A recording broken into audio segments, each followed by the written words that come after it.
Saranya TV ముందుగా headlines చూద్దాం. జమిలి ఎన్నికలపై సీఎం రేవంత్ కీలక వ్యాఖ్యలు. జమిలి ఎన్నికల ముసుగులో అధికారం కాపాడుకోవడానికి బీజేపీ ప్రయత్నాలు చేస్తోందని వెల్లడి. ఇది బీజేపీ కుట్ర, కలిసి పోరాడదాం రెడ్డి అని పిలుపు.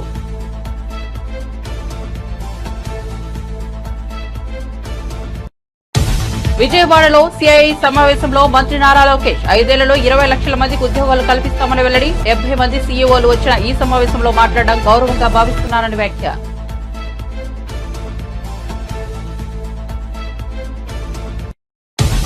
సత్యవేడ ఎమ్మెల్యే కోనేటి ఆదిమూలంపై అత్యాచారం కేసులో బిగ్ ట్విస్ట్. తాను చేసిన ఆరోపణలన్నీ అవాస్తవమని హైకోర్టుకు తెలిపిన బాధిత మహిళ. ఆదిమూలంపై తొందరపాటు చర్యలు తీసుకోవద్దని హైకోర్టు ఆదేశం. తగిన ఉత్తర్వులకు విచారణ 25కు వాయిదా. వైఎస్ఆర్ కాంగ్రెస్ పార్టీకి మరో షాక్. డిప్యూటీ సీఎం పవన్ తో కిలారు రోషయ్య భేటీ. రేపు జనసేనలో చేరనున్న మాజీ ఎమ్మెల్యే కిలారు రోషయ్య.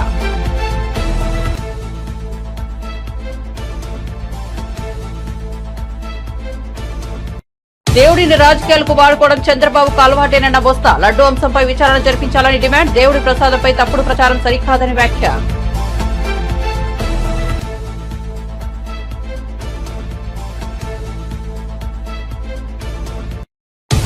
అమృత్ పథకంలో రేవంత్ రెడ్డి కుటుంబ సభ్యుల అవినీతికి పాల్పడ్డారన్న కేటీఆర్. సీఎం తన అధికారాన్ని ఉపయోగించి బావమరిదికి పనులు అప్పగించారని ఆరోపణ. 2 కోట్ల లాభం ఉన్న కంపెనీ 1000 రూపాయలు విలువైన పనులు చేస్తుందా అని నిలదీత. మల్లన్న సాగర్ కు వచ్చింది ఎల్లంపల్లి నీళ్ల, కాళేశ్వరం నీళ్ల అని హరీష్ రావుకు పొన్నం ప్రశ్న. తప్పు కప్పిపుచ్చుకునేందుకు షో చేయకు అన్న పొన్నం ప్రభాకర్. హరీష్ హార్డ్ వర్కర్, మాకు సలహాలు ఇవ్వచ్చని ఎద్దేవా.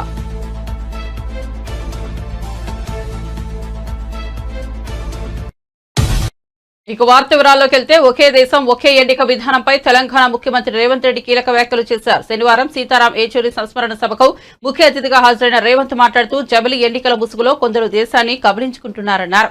ఇలాంటి పరిస్థితుల్లో ఏచూరు లేకపోవడం తీరని లోటు. ఏచూరి చూపిన మార్గంలో జమిలి ఎన్నికలను అడ్డుకుంటాం, పోరాడదామని అన్నారు ఆయన. జమిలి ఎన్నికలతో అధికారం కాపాడుకోవాలని బీజేపీ ప్రయత్నిస్తోంది. రాజ్యాంగ మార్పులు, సవరణల విషయంలో ఆ పార్టీ ఎలా వ్యవహరిస్తుందో చూస్తున్నామన్నారు. దేశ ఐక్యతను బీజేపీ దెబ్బతీయాలని చూస్తోందన్నారు. దీనికి వ్యతిరేకంగా అందరూ పోరాడాలని రేవంత్ పిలుపునిచ్చారు. తమ ఆధిపత్యాన్ని నిరూపించుకోవాలని చెప్పి బీజేపీ చేస్తున్న ప్రయత్నాన్ని తిప్పికొట్టాలి. ఈ తిప్పికొట్టాల్సిన కీలక సమయంలో సీతారాం ఏచూరి గారు లేకపోవడం ఇది దేశానికే తీరని లోటు. ఇది సిపిఎం కు కామ్రేడ్ కార్యకర్తలకు కాదు.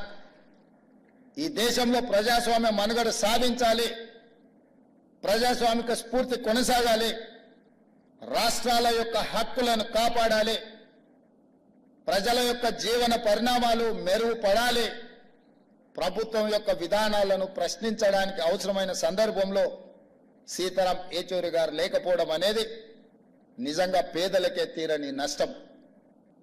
అందుకే మన ప్రాంతం నుంచి జాతీయ రాజకీయాలలో నేను ఈ మధ్యకాలంలో చాలా సందర్భాలలో ప్రస్తావించిన, జాతీయ రాజకీయాలలో తెలుగు వాళ్ళ ప్రాధాన్యత, నమ్మిన సిద్ధాంతం కోసం కట్టుబడి ఉన్న వాళ్ళ సంఖ్య క్రమేణా తగ్గుతూ పోతుంది. కనీసం మనం చెప్పుకోవడానికైనా మనకు ఒక దిక్సూచిలాగా ఉండాల్సిన సీతారాం ఏచూరి గారు మన మధ్యలో లేకపోవడం చాలా బాధాకరం. ఏది ఏమైనా వారు కేరళలో కాంగ్రెస్ వర్సెస్ కమ్యూనిస్టులు ఎన్నికలలో కొట్లాడిన, జాతీయ స్థాయిలో కలిసి పనిచేసి బీజేపీ శక్తులను నిర్మూలించడానికి కాంగ్రెస్ కమ్యూనిస్టులు కలిసి పనిచేయడానికి సీతారాం ఏచూరి గారు తన సమయస్ఫూర్తితో, సమన్వయంతో దేశ రాజకీయాలలో కాంగ్రెస్ను కమ్యూనిస్టులను కలిసి పనిచేసే విధంగా ప్రజల యొక్క కోణంలో నిర్ణయం తీసుకోవడంలో వారు చాలా కీలకమైన భూమిక పోషించారు. అలాంటి వ్యక్తులు చాలా అరుదు. ఈరోజు అలాంటి వ్యక్తులు భూతద్దం పెట్టి ఎత్తికినా కనిపించేది కష్టమైన సందర్భం. వారి ఆలోచనలు, వారి విధానాలు భవిష్యత్తులో చాలా అవసరం ఉంది. వారి స్ఫూర్తిని ఇంత సాంబశివరావు గారు చెప్పారు.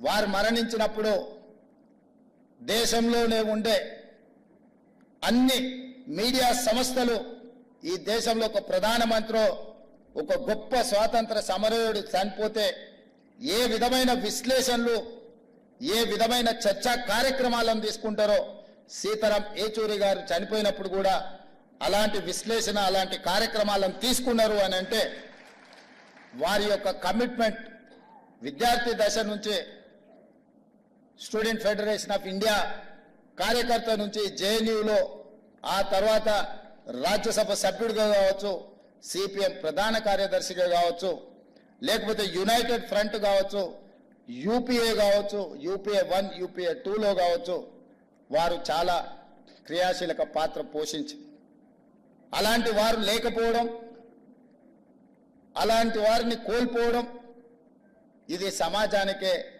తీరని నష్టం. ఏది ఏమైనా వారు సూచించిన, వారు పాటించిన సిద్ధాంతాలను ఈరోజు వారిని స్ఫూర్తిగా తీసుకొని కేంద్ర ప్రభుత్వం ఏదైతే జమిలీ ఎన్నికల్ని తీసుకురావాలనే ప్రయత్నం చేస్తుందో, కేంద్ర ప్రభుత్వంలో రవనీత్ సింగ్ బిట్టు కేంద్ర మంత్రి. ఆంధ్రప్రదేశ్లోని కూటమి ప్రభుత్వం ఈ 5 ఏళ్ల కాలంలో 20 లక్షల మందికి ఉద్యోగాలు కల్పిస్తుందని తెలిపారు మంత్రి నారా లోకేష్. విజయవాడలో సిఐఐ సమావేశంలో పాల్గొన్న ఆయన ఈ సందర్భంగా రాష్ట్రంలో పరిశ్రమల అభివృద్ధి, భవిష్యత్ ప్రణాళికలపై మాట్లాడారు. 70 మంది సీఈఓలు వచ్చిన ఈ సమావేశంలో మాట్లాడడం గౌరవంగా భావిస్తున్నారని అన్నారు.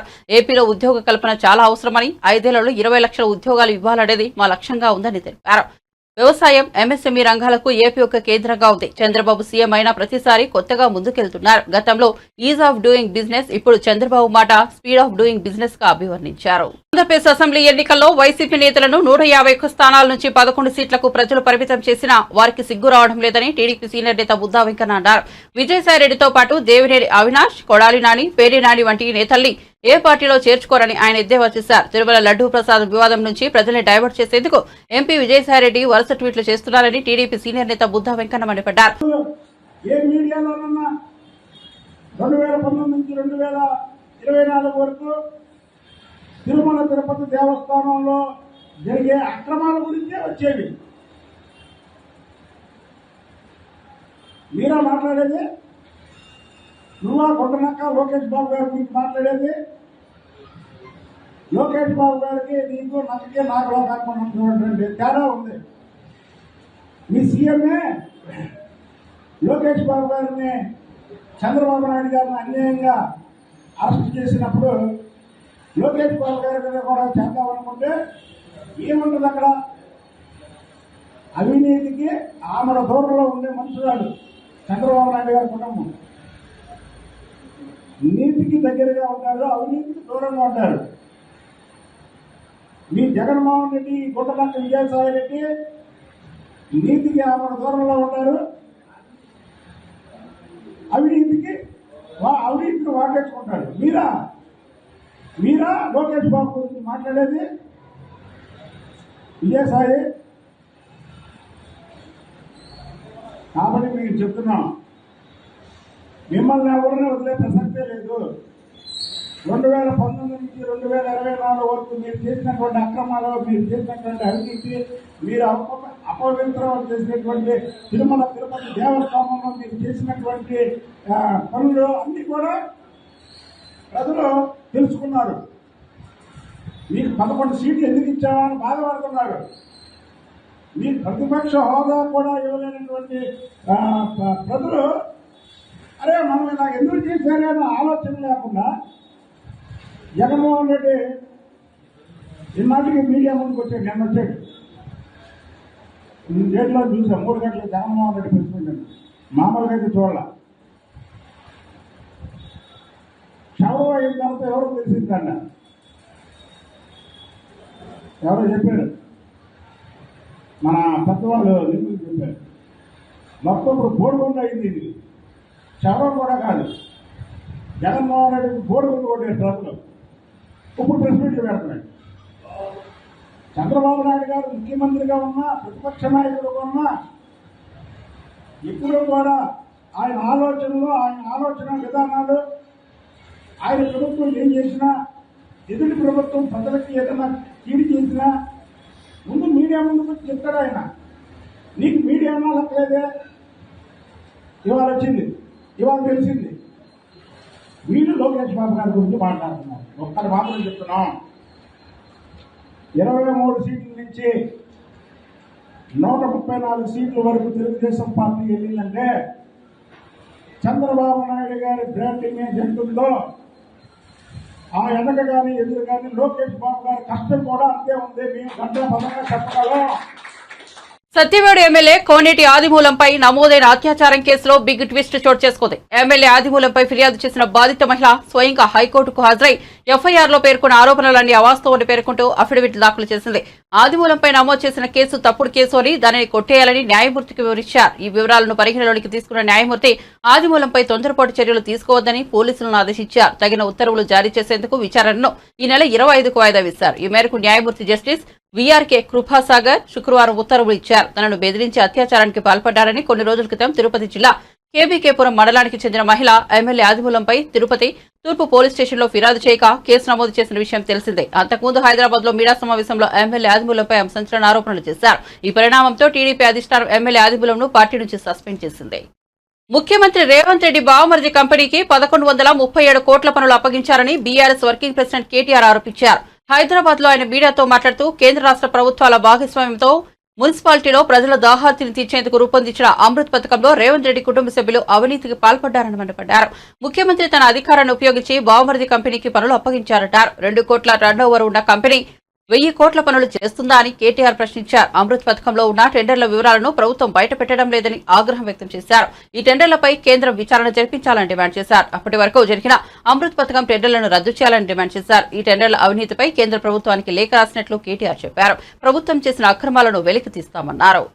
గురించి నేను మీ దృష్టికి రాష్ట్ర ప్రజల దృష్టికి తీసుకొని వస్తా ఉన్నాను. ఇవాళ రాష్ట్రంలో ముఖ్యమంత్రిగా రేవంత్ రెడ్డి గారు ఉన్నారు. మున్సిపల్ వ్యవహారాల మంత్రిగా కూడా రేవంత్ రెడ్డి గారే ఉన్నారు. పూర్తిగా పురపాలక శాఖ ఆయన ఆధీనంలో ఉన్నది. ఆయన ఆధీనంలో ఉన్న పురపాలక శాఖలో అమృత్ అనే కేంద్ర ప్రభుత్వ స్కీమ్ ఏదైతే ఉన్నదో దాని కింద ఈ ప్రభుత్వం వచ్చి రాగానే డిసెంబర్లో ప్రభుత్వం వచ్చింది. ఫిబ్రవరిలోనే ఈ కుంభకోణానికి తెరలేపారు. ఫిబ్రవరి మొదటి వారంలో 8,888 కోట్ల వివిధ మంచినీటి పథకాల కోసం పట్టణాల్లో తెలంగాణలోని వివిధ మున్సిపల్ పట్టణాల్లో మరి టెండర్లు పిలిచారు. టెండర్లు పిలిచిన తర్వాత ఎట్లా అయిపోయిందంటే ఈరోజు రాష్ట్రంలో బావమరిది తమ్ముడికేమో అమృతం, తెలంగాణ ప్రజలకు మాత్రం విషం అన్నట్టుగా ఈ అమృత్ టెండర్ల వ్యవహారం కానీ రాష్ట్ర ప్రభుత్వ నిర్వాహకం కానీ తయారైంది. ప్రతిపక్షంలో ఉన్నప్పుడేమో ఆనాడు కేసీఆర్ గారిని మా గవర్నమెంట్ని కుటుంబ పాలన అని నోటికొచ్చినట్టు దూషించిన రేవంత్ రెడ్డి ఇవాళ తెలంగాణ ప్రజలకు సమాధానం చెప్పాలి. అమృత్ టెండర్లలో ముఖ్యమంత్రి కుటుంబ సభ్యులే భారీ అవినీతికి పాల్పడ్డారు. నా దగ్గర ఆధారాలు ఉన్నాయి, మీకు ఆధారాలు కూడా ఇప్పుడే మీ ముందే పెడతాను. అమృత్ టెండర్లలో సాక్ష్యాలతో సహా వారు చేసిన అక్రమాలకు పూర్తి స్థాయి ఆధారాలతో సహా మా దగ్గర ఉన్నాయి, ఇప్పుడు మీ ముందు పెడతాం. నేను నిన్ననే కేంద్ర పట్టణాభివృద్ధి శాఖ మంత్రి మనోహర్ లాల్ ఖట్టర్ ఎంఎల్ ఖట్టర్ గారికి నిన్ననే ఉత్తరం కూడా రాశాను. ఇది కేంద్ర ప్రభుత్వ పథకం అమృత్. మరి ఇందులో 8,800 కోట్ల కుంభకోణం జరిగింది. దీనిలో మీరు వెంటనే నిగ్గు తేల్చండి, దీనిలో నిజానిజాలు బయటపెట్టండి అని చెప్పి నేను కోరాను. ఇందులో ఏం జరిగింది అంటే ముఖ్యమంత్రి గారికి ఒక బావమరిది ఉన్నారు. ఆయన పేరు సూదిని సృజన్ రెడ్డి. సూదిని కుటుంబం సూదిని సృజన్ రెడ్డి. ఆయన కంపెనీ పేరు Shodha construction limited. Shodha construction limited. ఏం చేసింది ఈ ప్రభుత్వం అంటే ఆయన కంపెనీకి అర్హతలు లేవు, ఏమీ లేవు. 1000 కోట్ల టెండర్లు దక్కించుకోవడానికి ఆయనకు గత నైపుణ్యము లేదు, గత అనుభవము లేదు. అక్కడ అసలు కనీసం టెండర్లలో పార్టిసిపేట్ చేయడానికి ఆయనకు ఉండాల్సిన ఆర్థిక వనరులు కానీ, ఆర్థిక పరపతి కానీ, ఆర్థిక సంపత్తి కానీ ఏదీ లేదు. అందుకే ఏం చేశారంటే ముఖ్యమంత్రి గారి డిపార్ట్మెంటు ఆయన స్వయంగా జోక్యం చేసుకొని ఈ పబ్లిక్ హెల్త్ టెండర్లలో ఆయన చేసింది ఏంటంటే Indian Hume pipe company limited, IHP అంటారు దాన్ని.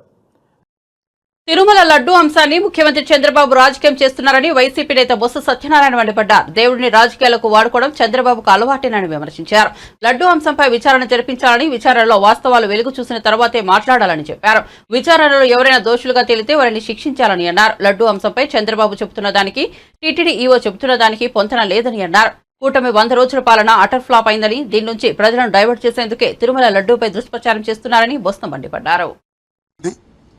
భగవంతుడికి సంబంధించిన అంశం కాబట్టి అందరం ఆ దేవుని పట్ల అందరూ భక్తులతో ఉన్నాం కాబట్టి, మన మనోభావాలకు సంబంధించిన అంశం కాబట్టి, ఇది ఒకరో ఇద్దరు రాజకీయ పార్టీకి సంబంధించిన అంశం కాదు కాబట్టి దయచేసి జరగాలి, వాస్తవాలు తెలియాలి. ఒకవేళ తప్పు అయితే నిజమైతే శిక్షించబడాలి. తప్పు అయితే అన్ని వ్యక్తి వచ్చి మొత్తం రాష్ట్ర ప్రజానికానికి ఓపెన్గా దాని క్షమాపణ చెప్పాలి. ఇక రెండోసారి ఇంకో మాట్లాడుకున్నప్పుడు అప్పుడు 100 రోజులు పరిపాలన దాని మీద అంశాల మీద వాటి మీద మనం మాట్లాడుకుందాం. ఓకేనా? ఏదండి పాలిటిక్స్ ఉందా అని అడిగితే నేనేం చెప్తాను? ఎవరైనా రాజకీయ ఉపన్యాసాలు చేస్తున్నప్పుడు దాని మాట్లాడు. తిరుపతి వెళ్ళి ఏదో ఎంక్వైరీ జరిగి ఆ ఎంక్వైరీ జరిగిన తర్వాత వచ్చి ఇదిగో రిపోర్ట్లో వచ్చి ఈ రకంగా జరిగిందని చెప్పినని, లేకపోతే నువ్వు తిరుపతి వెళ్తే బట్టి ఇది నాశనకం ఉంది ఎందుకు జరిగిందని చెప్పి నువ్వు ముఖ్యమంత్రి హోదాలో ఉన్నావు లేకపోతే మంత్రి హోదాలో వెళ్ళి దాన్ని మాట్లాడే పర్వాలేదు. నువ్వు వేదిక ఏంటి? ఆ వేదిక 100 రోజుల పరిపాలన మీద రాజకీయ వేదిక. ఆ వేదిక మీద నువ్వు చేసిన కామెంట్స్ ఇది ఎక్కడిది? ధర్మైనది కోట్లాది మంది తాలూకు మనోభావాలతో ఈ రకంగా రాజకీయాలు చేయడం అనేది అది వేదిక, అది మాట్లాడటం. వాళ్ళు ఆ మిత్రపక్షాలను ఆలోచించుకోమనండి, మేం కాదు. మళ్ళీ దాన్ని సమర్థించుకోవడానికి మళ్ళీ మాట్లాడడం, దాని మీద పత్రికలు వచ్చి పుంకాలు రాయడం. ఏం మెసేజ్ వెళ్తుంది ఈ దేశంలో?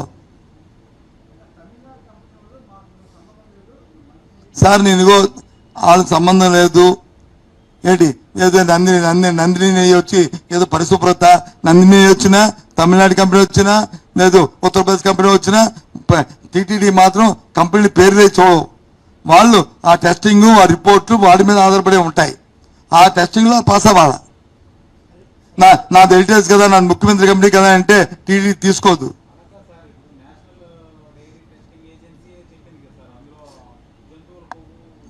సార్ నేను అంటుంది నేషనల్ డైరీ చెప్పిందని కానీ, లేకపోతే ఈవో చెప్తున్న మాటలు కానీ నేనేం దేన్ని కూడా డినై చేయట్లేదు. దాన్ని వాడారా లేదా, లేదా చేశారా లేదా? ఇవాళ ఇందాక ఈవో ఏం చెప్పాడు? ఇలాంటి మా తాలూకా రిపోర్ట్లో కానీ ఇది యానిమల్ ఫేట్ కానీ లేదు విజువల్ ఫేట్ కానీ వస్తే దాన్ని రిజెక్ట్ చేస్తాము అని చెప్పాడు లేదా? గత ప్రభుత్వాల్లో వచ్చి గత ప్రభుత్వంలో 18 ట్యాంకర్లు రిజెక్ట్ చేశారు లేదా? అంత ముందున్న ప్రభుత్వంలో బీఆర్ఎస్ కీలక నేత మాజీ మంత్రి హరీష్ రావుపై కాంగ్రెస్ మంత్రి పొన్నం ప్రభాకర్ ఇంట్రెస్టింగ్ కామెంట్స్ చేశారు. హరీష్ రావు మంచి హార్డ్ వర్కర్ అని, ఆయనకు కష్టపడే తత్వం ఉందని పొన్నం ప్రభాకర్ ప్రశంసించారు. నీటిపారుదల శాఖ మాజీ మంత్రిగా పనిచేసిన అనుభవంతో ప్రస్తుత కాంగ్రెస్ ప్రభుత్వానికి హరీష్ రావు సూచనలు, సలహాలు కూడా ఇవ్వొచ్చని చెప్పుకొచ్చారు. అయితే ఇదే సమయంలో ఆయనపై సెటైర్లు కూడా వేశారు మంత్రి పొన్నం ప్రభాకర్. మల్లన్న సాగర్ జలాశయాన్ని సందర్శించిన హరీష్ రావు కాంగ్రెస్ ప్రభుత్వానికి పలు ప్రశ్నలు సంధించగా వాటిపై పొన్నం ప్రభాకర్ స్పందిస్తూ ఇంట్రెస్టింగ్ కామెంట్స్ చేశారు. హరీష్ రావు చేసిన ప్రశ్నలకు ఆయనే సమాధానం చెప్పాలంటూ మంత్రి పొన్నం ప్రభాకర్ రివర్స్ లో మళ్లీ ప్రశ్నించారు. మల్లన్న సాగర్ కు వచ్చిన నీళ్లు కాళేశ్వరం జలాలా లేదా ఎల్లంపల్లి నీళ్లా అనేది హరీష్ రావు చెప్పాలని డిమాండ్ చేశారు. హరీష్ రావు మంచి హార్డ్ వర్కర్ అయినా అబద్దాలతో ప్రజలను మేనేజ్ చేస్తామంటే కుదరదంటూ పొన్నం మండిపడ్డారు. పాదాలు గడుగుతామని చెప్పినటువంటి విధంగా అబద్ధం చెప్తలేం. గతంలో కూడా మీరు కాళేశ్వరం నీళ్లు ఈరోజు పడ్డ పొలాలని పండుతా ఉన్నాయంటున్నారు. మీరు పెట్టిన ఖర్చంతా ప్రాజెక్టుల మీద, ఎన్ని లక్షల ఎకరాలకు ఇరిగేషన్ ఏరియా పెరిగిందో మా ఇరిగేషన్ శాఖ మంత్రి ఉత్తమ్ కుమార్ రెడ్డి గారు అనేక సందర్భాల లోపల సవాల్ చేసినారు. మళ్ళొక్కసారి మా మంత్రి గారి ప్రశ్నలకు జవాబు చెప్పే ప్రయత్నం చేయండి. ఇలా నేను ఓన్లీ కాళేశ్వరానికి సంబంధించి ఈ రోజు ఉన్నటువంటి మల్లన్న సాగర్ దాకా వచ్చిన నీళ్లు ప్రజలకు తెలవాల్సిన అవసరం ఉంది. కాళేశ్వరం గేట్లు ఎత్తిపెట్టిదే సాంకేతికమైనటువంటి సలహా మేరకు ఆ నీళ్ళది ఒక్క చుక్క ఎత్తిపోయలేదు. ప్రాణహిత చెవుల నుండో లేదా ఎల్లంపల్లి నుంచి ఓవర్ఫ్లో అయిన వాటర్ వెళ్ళిపోయింది తప్ప వాటిని తీసుకొని వచ్చి మేడిగడ్డ, సుందిల్లా ప్రాజెక్టుల ద్వారా మళ్ళీ ఎల్లంపల్లికి తీసుకొచ్చేటువంటి అవకాశం లేకుండే. అవి ఆపలేము, నీళ్ళు ఆపితే ఇబ్బంది అవుతుంది, డేంజర్ అవుతుందని చెప్తే మేము ఇంజనీర్లుగా నిర్ణయం తీసుకోలే. ఆన్ రికార్డ్ పేపర్ మీద టెక్నికల్ అడ్వైజ్ ఉంది. దాని ప్రకారంగా ఆ నీళ్లు వృధా పోతున్నా బాధ కలిగింది. ఇంత పెద్ద ప్రాజెక్టు కట్టుకున్నారు, నీళ్లు వృధా పోతా ఉన్నాయి, ప్రయోజనం లేని ప్రాజెక్టు కట్టినారే అనేటువంటి మాట బాధపడ్డం తప్ప మిమ్మల్ని ఎన్నడూ నిందించలే. కానీ మీరు నిన్న మల్లన్న సాగర్కు పోయి అడుగుతా ఉన్నారు, ఈ నీళ్లు కాళేశ్వరమియా ఎల్లంపల్లి అని. నేను కూడా అదే ప్రశ్న మళ్ళీ అడుగుతా ఉన్నా ఈరోజు ప్రభుత్వం పక్షాన. మీరు ఇరిగేషన్ మంత్రి, నేను ఇరిగేషన్ మంత్రి కాదు. మీరు ఇంజనీర్ కాదు, నేను ఇంజనీర్ కాదు. సాంకేతికంగా అనుభవజ్ఞులైన రిటైర్ ఇంజనీర్ చెప్పండి, అవి ఎల్లంపల్లి నుండి మనం పంపింగ్ చేసుకున్నటువంటి వాటర్ అవి కాళేశ్వరం ప్రాజెక్టుకి ఏం సంబంధం అని అడుగుతా ఉన్నాయి. ఇలా మీరు కట్టిన ప్రాజెక్టు నిష్ప్రయోజనమై ఒక చుక్క కూడా వాడుకోలేని పరిస్థితిలో ఉంటే మీ ఫెయిల్యూర్, మీ యొక్క నిర్లక్ష్యం వల్ల, నిర్లిప్తత వల్ల జరిగిన నష్టాన్ని ఏదో మేనేజ్ చేసుకోవడానికి వచ్చి మల్లన్న సాగర్ నిండిన కాడ షో చేస్తూ ఉన్నారు. ఇటువంటి పనులొద్దు. జరిగిన దానికి పొరపాటు ఒప్పుకొని మీకేమైనా సాంకేతిక సలహాలుంటే ఆ సాంకేతిక బృందానికి ఇచ్చి కేంద్రం నుంచి కూడా ఇందులో జోక్యం చేసుకొని కేంద్రంలో ఉన్నటువంటి ప్రతినిధులు కూడా ఇందులో విచారణ చేసినారు. కాబట్టి ఈ అంశాన్ని రాజకీయం కంటే ఎక్కువ కూడా రైతాంగానికి నీళ్ళు ఇవ్వాలనేటువంటి ఒక ఆలోచన మా ప్రభుత్వానికి చిత్తశుద్ధితో ఉంది. కాబట్టి మేము ఒక్క చుక్క కూడా వేస్ట్ కాకుండా ఎల్లంపల్లి నుంచి మిగతా దాని కింద ఉన్నటువంటి అన్ని ప్రాజెక్టులను నింపుకోగలిగినాం. తద్వారా చెరువులని నింపుకునే ప్రయత్నం చేస్తూ ఉన్నాం. ఆ భగవంతుడి కరుణ వల్ల ఈ రాష్ట్రంలో అనేకమైనటువంటి చెరువులతో సహా అన్ని జలాశయాల్లో వైసీపీ కీలక నేత మాజీ ఎమ్మెల్యే కిలారి రోషయ్య జనసేనలో చేరాలని నిర్ణయించుకున్నారు. పవన్ కళ్యాణ్ సమక్షంలో ఆయన జనసేన కండువా కప్పుకున్నారు. 2019 ఎన్నికల్లో పొన్నూరు శాసనసభ నియోజకవర్గం నుండి వైసీపీ అభ్యర్థిగా పోటీ చేసి టీడీపీ అభ్యర్థి ధూళిపాల నరేంద్రపై విజయం సాధించారు. ఇటీవల జరిగిన సార్వత్రిక ఎన్నికల్లో పొన్నూరు టికెట్ను ఆయన కేటాయించలేదు. గుంటూరు ఎంపీ అభ్యర్థిగా పోటీ చేయాలని అధిష్టానం ఆదేశించింది. రోషయ్య ఇష్టం లేకపోయినా ఎంపీగా పోటీ చేశారు. ఎన్నికల్లో ఘోర పరాజయం చూశారు. పొన్నూరు అసెంబ్లీ టికెట్ ఇవ్వకపోవడంతో రోషయ్య పార్టీలోనే ఉన్న తీవ్ర అసంతృప్తితో ఉంటూ వచ్చారు. ఎన్నికల ఫలితాలు వైసీపీకి సానుకూలంగా రాకపోవడంతో వైసీపీకి ఆయన ఇటీవల రాజీనామా చేశారు. తన అనుచరులతో చర్చించిన తర్వాత జనసేనలో చేరాలనే నిర్ణయానికి వచ్చినట్లు తెలుస్తోంది. ముఖ్యమంత్రి చంద్రబాబు నాయుడు సాక్షాత్తు దేవుడిని అడ్డం పెట్టుకుని రాజకీయాలు చేస్తున్నారని మాజీ మంత్రి వైఎస్ఆర్సీపీ నేత సీదిరి అప్పలరాజు మండిపడ్డారు. తిరుమల ప్రసాదాన్ని అపవిత్రం చేసే విధంగా చంద్రబాబు మాట్లాడారని అన్నారు. ఆయన శనివారం బందస్లోని వాసుదేవ పెరుమాళ్ల ఆలయంలో ప్రత్యేక పూజలు చేశారు. అనంతరం ఆయన మీడియాతో మాట్లాడారు. జన్మకు కూడా ఇది ఖచ్చితంగా ఇలాంటి పాపం మాటలు మాట్లాడేవాళ్ళు, ఇలాంటి పాపాలు చేసే వాళ్ళకి వెంటాడుతుందని నేనైతే చాలా బలంగా నమ్ముతూ ఆ దేవుడిని అయితే మేము ఈరోజు ఒకటే కోరుకుంటాం, మీ ప్రతిష్టని మసకబార్చడానికి, మీ యొక్క గొప్పతనాన్ని తగ్గించి చూపించడానికి ఈరోజు రాష్ట్రంలో ఉన్నటువంటి ప్రభుత్వంలో ఉన్నటువంటి పెద్దలే ఒక కుట్రపూరితంగా వ్యవహరిస్తూ ఈరోజు భక్తుల మనోభావాలను తీవ్రంగా దెబ్బతీస్తున్నారు. వాళ్ళకి మంచి బుద్ధి ప్రసాదించాలని, బుద్ధి చెప్పాలని, అలాగనే ప్రపంచవ్యాప్తంగా ఉన్నటువంటి ఆ దేవదేవుని భక్తులందరూ కూడా నిశ్చింతగా, నిర్భయంగా టీటీడీలో ఉన్నటువంటి quality control measures, quality check measures అనేవి దేశంలో, ప్రపంచంలో ఏ దేవాలయానికి లేనటువంటి క్వాలిటీ కంట్రోల్ మెజర్స్ అక్కడ ఉన్నాయి. కాబట్టి ఎవరు ఆందోళన చెందకుండా చంద్రబాబు గారు వాళ్ళ సెట్ ఆఫ్ మీడియా లేకపోతే సోషల్ మీడియాలో దుష్ప్రచారానికి తెరదించాలని, తెరపడాలని మనస్ఫూర్తిగా మీకు అందరికీ కూడా తెలియజేసుకుంటూ సెలవు తీసుకుంటాను. ఏపీలో తిరుమల లడ్డు ప్రసాదం వివాదం రాజకీయంగా తీవ్ర దుమారం రేపుతోంది. తిరుమల లడ్డు వ్యవహారంపై ఇప్పటికే పలువురు మంత్రులు స్పందించిన విషయం తెలిసిందే. ఈ క్రమంలో ఉండి ఎమ్మెల్యే రఘురామకృష్ణంరాజు స్పందించి గత వైసీపీ ప్రభుత్వంపై సంచలన వ్యాఖ్యలు చేశారు. తిరుమల శ్రీవారి భక్తులు మనోభావాలు దెబ్బతీసినందుకు వైసీపీ అధినేత మాజీ సీఎం జగన్ను శ్రీ వెంకటేశ్వర స్వామి వారు ఓడించారని రఘురామకృష్ణంరాజు అన్నారు. శ్రీ వెంకటేశ్వర స్వామికి ఆయన భక్తులను ఎలా దూరం చేయాలనేదే క్రిమినల్ ఆలోచనతో గత టీటీడీ బోర్డు పనిచేసిందని ఆరోపించారు. భక్తుల మనోభావాలు దెబ్బతీయడానికి వైసీపీ నాయకులు తిరుమల లడ్డు తయారీ విషయంలో ఇంత దారుణానికి తెగించారని విమర్శించారు. అలాగా మనం ఎవరినైతే దేవుడిగా భావిస్తామో వాళ్ళని అవమానపరిస్తే మనకి చూక్కుమంటుంది.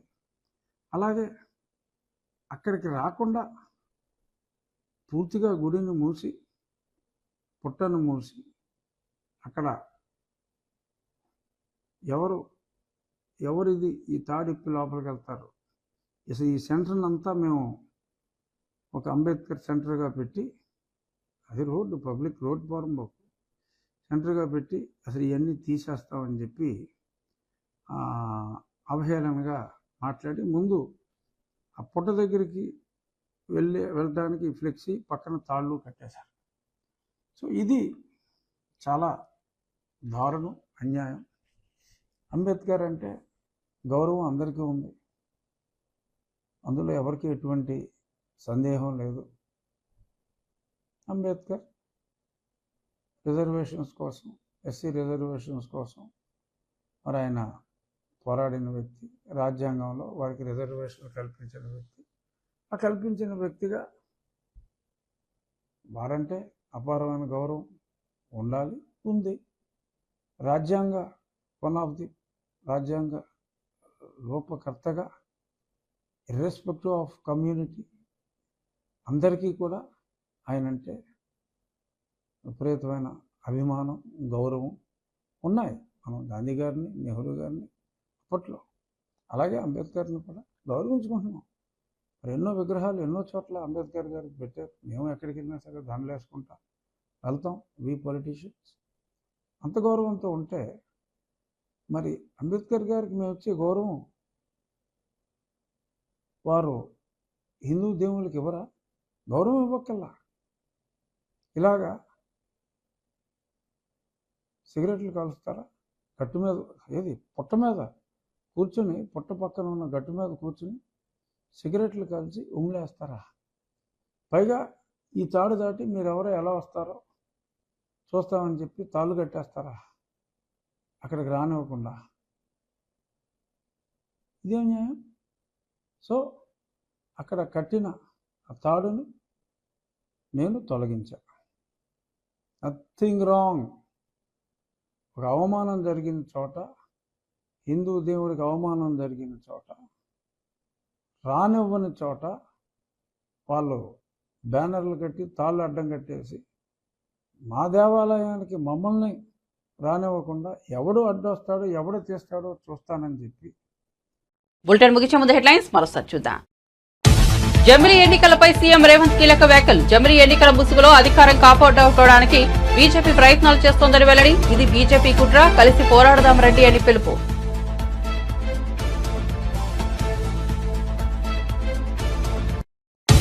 విజయవాడలో సిఐఐ సమావేశంలో మంత్రి నారా లోకేష్ 5 ఏళ్లలో 20 లక్షల మందికి ఉద్యోగాలు కల్పిస్తామని వెల్లడి. 70 మంది సీఈఓలు వచ్చిన ఈ సమావేశంలో మాట్లాడడం గౌరవంగా భావిస్తున్నారని వ్యాఖ్య.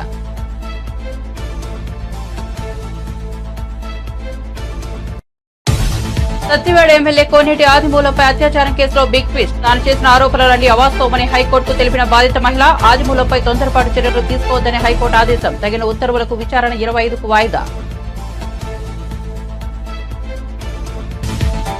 వైఎస్సార్ కాంగ్రెస్ పార్టీకి మరో షాక్. డిప్యూటీ సీఎం పవన్ తో కిలారు రోషయ్య భేటీ. రేపు జనసేనలో చేరనున్న మాజీ ఎమ్మెల్యే కిలారు రోషయ్య.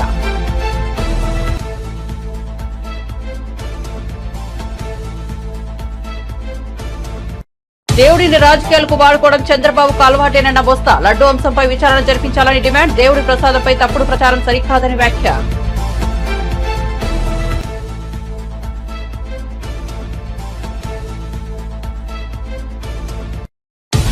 అమృత్ పథకంలో రేవంత్ రెడ్డి కుటుంబ సభ్యుల అవినీతికి పాల్పడ్డారన్న కేటీఆర్. సీఎం తన అధికారాన్ని ఉపయోగించి బావమరిదికి పనులు అప్పగించారని ఆరోపణ. 2 కోట్ల లాభం ఉన్న కంపెనీ 1000 రూపాయలు విలువైన పనులు చేస్తుందా అని నిలదీత.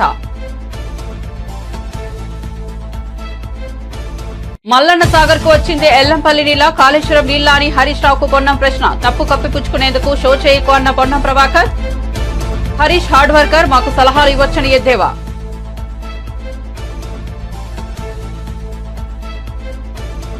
మరిన్ని అప్డేట్స్ కోసం చూస్తూనే ఉండండి శరణ్య టీవీ.